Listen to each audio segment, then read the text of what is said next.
Audible. अभी हम करने जा रहे हैं DAV school class 7 SST. I again repeat, हम करने जा रहे हैं DAV school class 7 SST, chapter number 2 geography. Chapter number 2 geography. चलिए, अब मैं इसे रोटेट कर रही हूँ। ये सारे हैंड रिटन नोट्स हैं, हम इसी से ही याद करेंगे और इसी से ही हम चीजों को समझेंगे। ठीक है। Now chapter is the earth and change on it. Earth और अर्थ में हो रहे बदलावों के बारे में देखेंगे। The surface of the earth never remain the same. जो भी अर्थ का सर्फेस है वो कभी सेम नहीं रहता। It constantly undergoes changes. वो हमेशा चेंजेस हमें वहां देखने को मिलते हैं। The changes can be sudden और ग्रेजुअल। ये चेंजेस सडन मतलब अचानक से हुए हुए देख सकते हैं, और ग्रेजुअल देख सकते हैं हम। The sudden changes originated inside the earth. ये अचानक से हुए हुए चेंजेस हमारे अर्थ के इनसाइड होते हैं, ड्यू टू वॉल्केनिक और अर्थक्वेक एक्टिविटीज की वजह से। These forces begin a radical change. ये बहुत तेजी से बदलाव लाते हैं एंड इजिली विजिबल, और हमें जल्दी से दिख सकते हैं। On the other hand some changes are very slow. बहुत सारे चेंजेस बहुत स्लो है। Take place gradually over a long period of time. ठीक है। This could be natural force. इसको होने में बहुत लंबे टाइम तक समय लगता है। Such as a caring soil, जैसे कि soil, raining water changes occur the course of river. River के कोर्स का बदलना मतलब उसकी दिशाओं का बदलना। विंड कैरिंग सॉइल पार्टिकल्स, जो भी हमारे सॉइल पार्टिकल्स होते हैं वो हमें दिखना। Human factor can play an equally important role. Human factor भी एक इंपॉर्टेंट रोल प्ले करता है changing in the earth surface, earth की सरफेस में। The examples are cutting down of forest. जो भी एग्जाम्पल्स हमें अब देखने को मिलेंगे क्या है कि आप पेड़ों को लगातार काटते जा रहे हो। कंस्ट्रक्शन ऑफ रोड्स, रोड्स बनाते जा रहे हो, ब्रिजेस बनाते जा रहे हो, रेलवे लाइन बनाते जा रहे हो, और लार्ज स्केल के ऊपर माइनिंग या फिर बिल्डिंग या डैम्स क्रिएट करते जा रहे हो। इस चैप्टर में हम इन्हीं से रिलेटेड कुछ कुछ एक्टिविटीज को पढ़ेंगे। देखिए, अब मैंने यहाँ पे नोट्स बना रखे हैं। नोट्स के बिहाफ पर ही हम एक एक सीरीज को देखते जाएंगे। हमें सब कुछ इसी में से देखना है। बुक का सारे टॉपिक्स इसमें कवर हो रहे हैं, और कैसे कैसे क्या क्या पढ़ना है वो सब इसमें सब कुछ कवर होगा। ठीक है। अब आप देखोगे पहला टॉपिक क्या है इसमें, एक्सटर्नल प्रोसेस। क्या है external process? Any process, any process working on the earth. जो भी अर्थ पर हो रही है उससे हमें चेंजेस देखने को मिलते हैं। It may lower the level of land by wearing away the rock particles. जो लोअर लैंड होता है वो क्या होता जा रहा है बेटा, दूर होता जा रहा है आपके रॉक पार्टिकल्स से। Raise the level of land, और कुछ जगहों पर आपको लैंड उठा हुआ भी दिखेगा सॉइल पार्टिकल्स और उनके डिपॉजिट्स की वजह से। इट इंक्लूड चेंजेस, इसकी वजह से ग्रेजुअल चेंजेस आ रहे हैं वेदरिंग में और ग्रेडिएशंस में। यहाँ पे एक टर्म आपको दिया है जियोमॉर्फोलॉजी। जियोमॉर्फोलॉजी कहते हैं स्टडी ऑफ लैंडफॉर्म्स को। लैंडफॉर्म्स की स्टडी को क्या कहा जाता है? जियोमॉर्फोलॉजी। वेदरिंग क्या होता है? वेदरिंग होता है the process that breaks rock smaller into smaller particles. छोटे से छोटे पार्टिकल्स के अंदर आपको क्या देखने को मिलेंगे? रॉक्स के पार्टिकल्स देखने को मिलेंगे। रॉक किसमें बदल जाते हैं? छोटे छोटे पार्टिकल्स में। इसमें इरोजन भी इंक्लूड है और डिपोजिशन भी इंक्लूड है। ठीक है, ये अभी दोनों टॉपिक हम यहाँ देखेंगे। They disintegrated as they expose to the all types of weather. इसी की वजह से हमें हर तरीके का वेदर देखने को मिलता है। इसका सीधा सीधा इफेक्ट आपको कहाँ देखने को मिलेगा? आप देख सकते हो स्टोन मॉन्यूमेंट्स के ऊपर, बिल्डिंग्स के ऊपर। आयरन रेलिंग, जो आयरन मतलब जो भी आपकी आयरन की रेलिंग उसके ऊपर जंग लग जाता है, आयरन के ऊपर जल्दी जंग लगेगा। जब हम बोलते हैं ना हवा में नमी आ गई है, तो वो इस वजह से होता है। ग्रेडिएशंस मतलब क्या होता है? Levelling of land. लैंड के दो लेवल्स हमें देखने को मिलेंगे। एक मिलेगा आपका ए ग्रेडिएशंस, और एक मिलता है आपको degradation.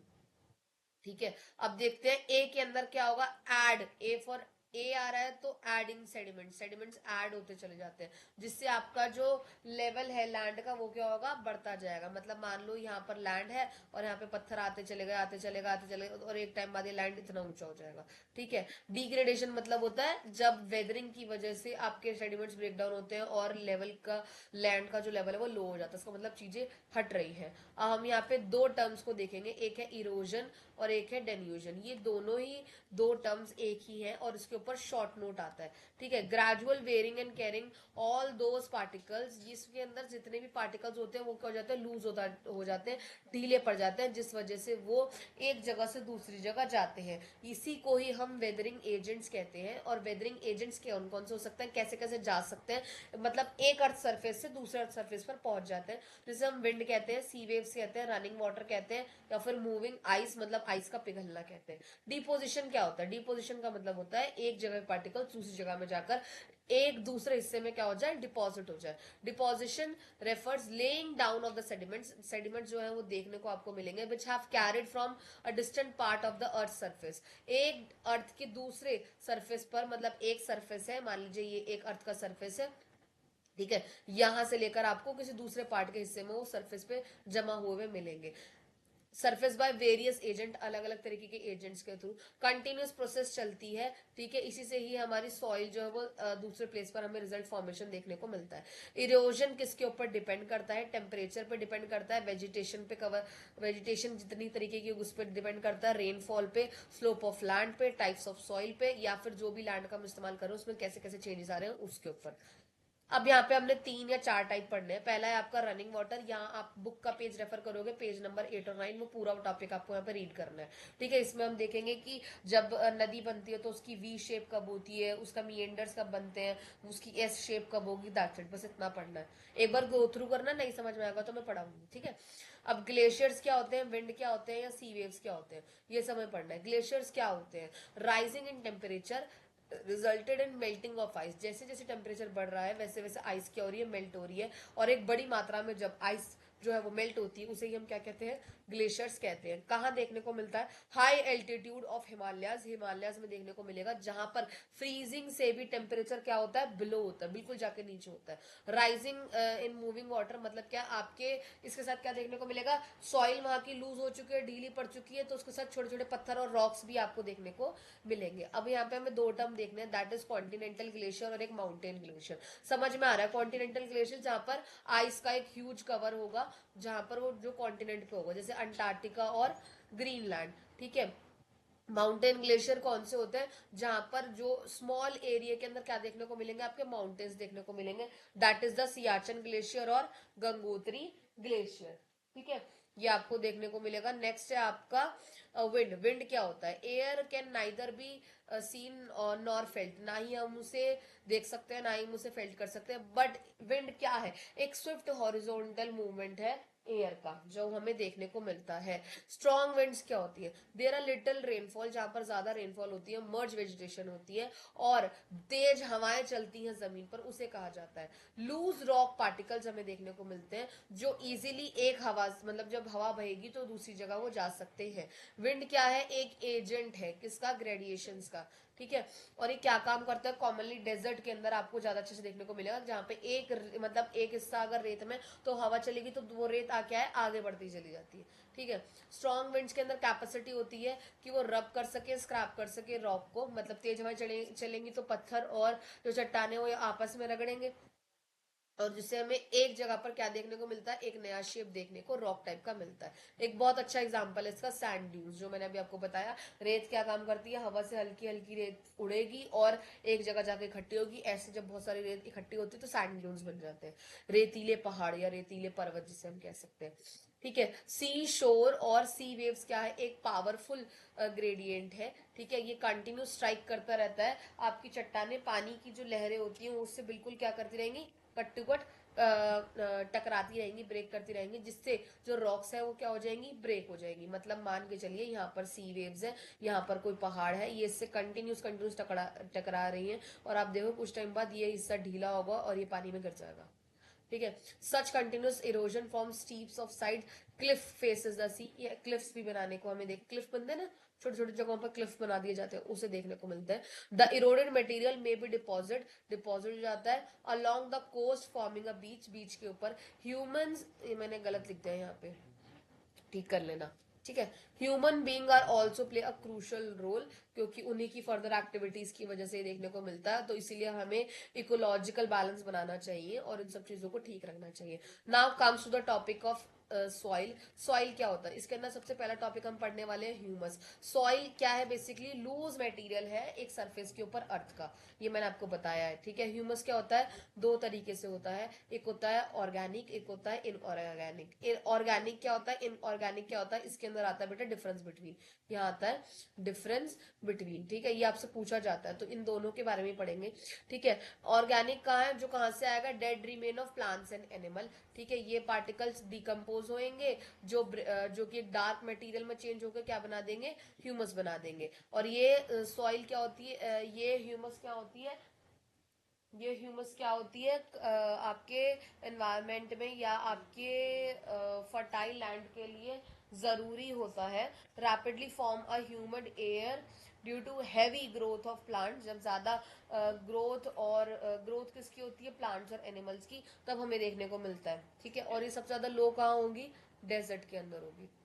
Inorganic particles are derived from the rocks, rocks से डिराइव्ड होते हैं। इंक्लूड डिसइंटीग्रेटेड पार्टिकल, जहाँ पे डिसइंटीग्रेटेड पार्टिकल्स भी आपको देखने को मिलेंगे अलग अलग साइजेस के।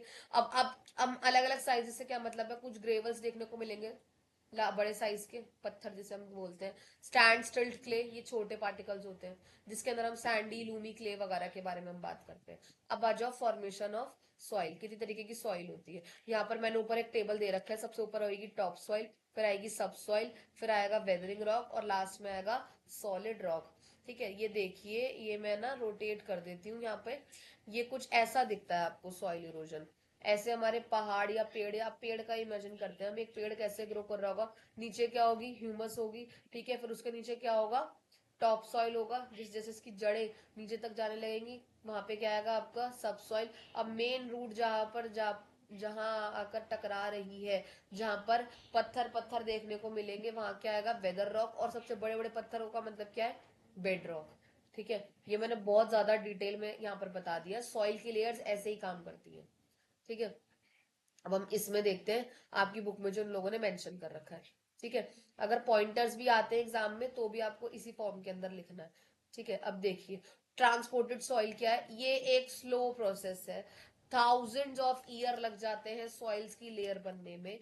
वेदरिंग प्रोसेस है, जिस वजह से जो रॉक है वो स्मॉलर पार्टिकल्स में टूटती है, और कैरी किसकी वजह से होती है, विंड या वाटर की वजह से, तब वो क्या होगी, डिपॉजिट हो जाएगी बाद में जाके एक न्यू प्लेस पर। इसी सॉइल्स को हम क्या बोलते हैं, ट्रांसपोर्टेड सॉइल कहते हैं। रेजिडुअल सॉइल क्या होती है, जब सॉइल फॉर्म होती है वेदरिंग एजेंट्स के थ्रू, और पेरेंट्स रॉक के अंदर, मतलब जो मेन रॉक्स है वेदरिंग एजेंट्स के थ्रू पेरेंट रॉक के अंदर जब वो डिपॉजिट होगी या जब बनेगी, remains are present on the same side, कुछ रिमेन्स एक जगह पर रह जाएंगे, उसे रेजिडुअल लिस्ट क्या होती है, बची कुची लिस्ट। तो बची कुची सॉइल का मतलब क्या है, कि हवा आई, थोड़ी सी सॉइल या थोड़े से पत्थर वगैरह छोड़ गई, अब सारे तो नहीं लेके जा सकती ना हवा, इंसान तो है नहीं कि पकड़ के उठा के रख दे, तो कुछ कुछ चीजें वही लेफ्ट हो जाती है, जो लेफ्ट सॉइल है उसे ही हम क्या बोलते हैं, रेसिडुअल सॉइल।